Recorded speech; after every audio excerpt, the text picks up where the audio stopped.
Welcome to the Smite tutorial part 2. In this video, we'll go beyond the basics, covering the item shop, jungling, and teamwork.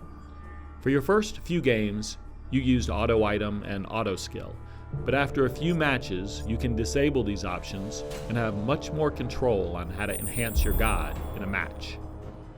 With each level, you earn a skill point. When prompted, hit K to bring up the skill menu and select the skill you wish to level up. At level 5, you can put a point into your strongest skill called your ultimate, which is always mapped to key number 4. You can also use the F1 through F4 hotkeys to level up the appropriate skill without bringing up the menu. Items are purchased with gold earned during the match. With auto item off, you now need to purchase items for yourself. You will have starting gold to spend at match start, so don't head into battle without items. You'll regret it. To purchase items, you must be located near your spawn point. Then, hit I to view the item shop. All items are passive enhancements of different statistics, such as attack damage or health. Items come in 3 levels, and typically the level 3 item includes an additional passive effect. You can easily view the items recommended for your god, or view via stat category. You carry a maximum of 6 items, and your selection and order of item acquisition is very important. By hitting the tab key, you can see the item build of your allies and enemies. Use this to counter their strengths. Here, I can see that the enemy is building heavy physical damage, and so I counter by selecting more defense against physical. Abilities are a special type of item that are user activated and have a long cooldown. For example, Sprint allows me to run quickly for a few seconds. Meditation heals my mana. You can carry 3 abilities total. Consumables are one-time use items. You can stack multiple consumables of the same type, but must use all of them before purchasing a different type. Here, I purchase multiple health potions. A final way to enhance your god is to jungle. The area between the defined lanes is the jungle, and it's filled with mythological creatures. Jungling is the act of killing those neutral creatures, which earns you additional XP and stat buffs. There are a number of camp areas that give you a stat buff.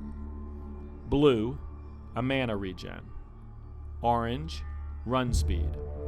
Red, damage boost. Yellow, protection. White, cooldown reduction. And green, health regen.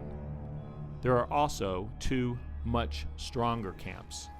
The Fury, which gives extra gold to your entire team, and the Fire Giant, which gives a very large stat buff to the entire team. While you're in the jungle, lane resources are being distributed to fewer players, so overall your team can earn more gold and XP compared to having all gods in the lane. Teamwork. Your first opportunity for teamwork is at the god selection screen. When you first started playing, you probably picked a god because it seemed fun. Now you can think about filling different roles on your team. Gods can be characterized a few different ways, but one simple way to think about gameplay roles is mages. Damage of type magical comes mainly from skills and is often burst oriented. Ra is an example of a mage. Assassins, damage of type physical, mostly coming from auto attacks, and often sustained damage with less fluctuation. Sun Wukong is an example of an assassin.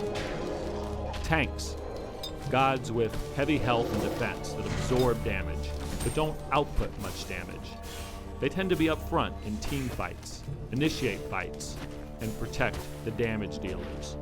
Amir is an example.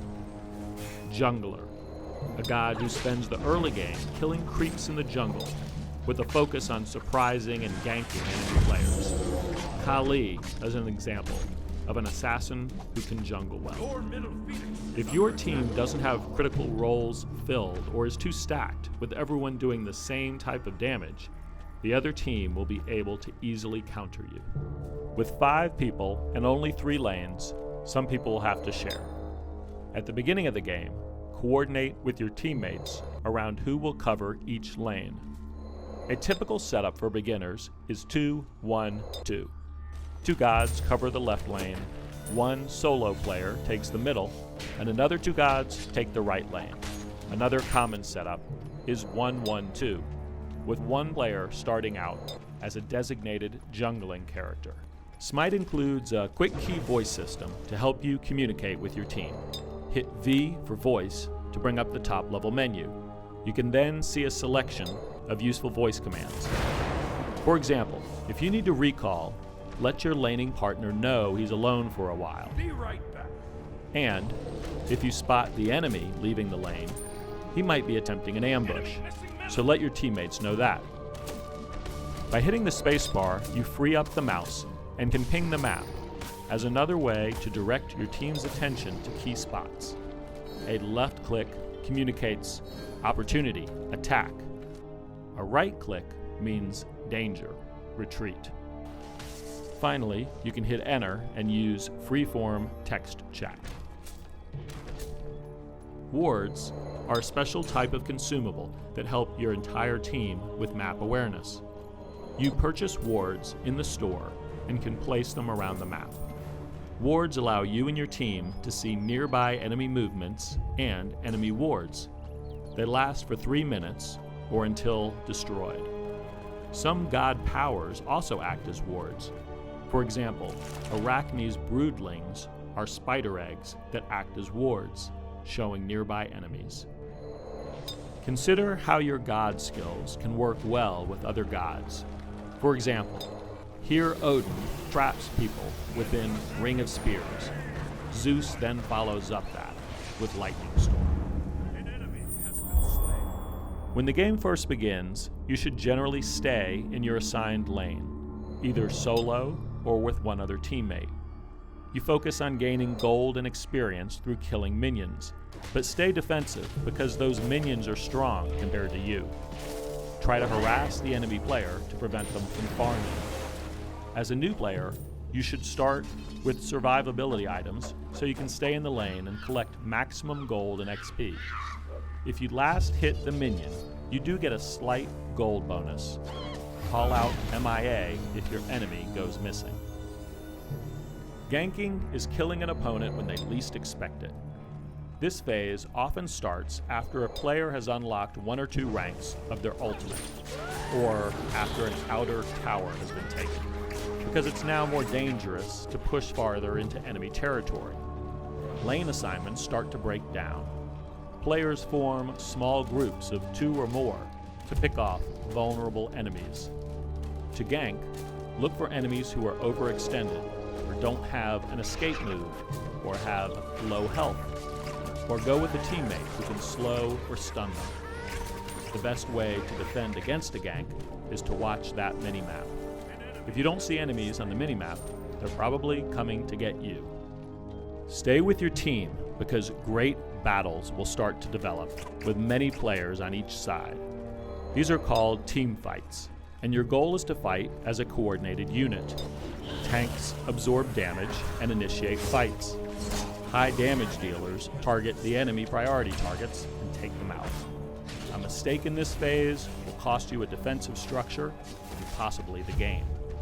Toward the end of the game, you'll see large team fights to destroy phoenixes. Players may also sneak out to take down that fire giant. You do not want to be farming minions at this point. Stay together. Take out at least 1 phoenix, and then take down the Minotaur. GG.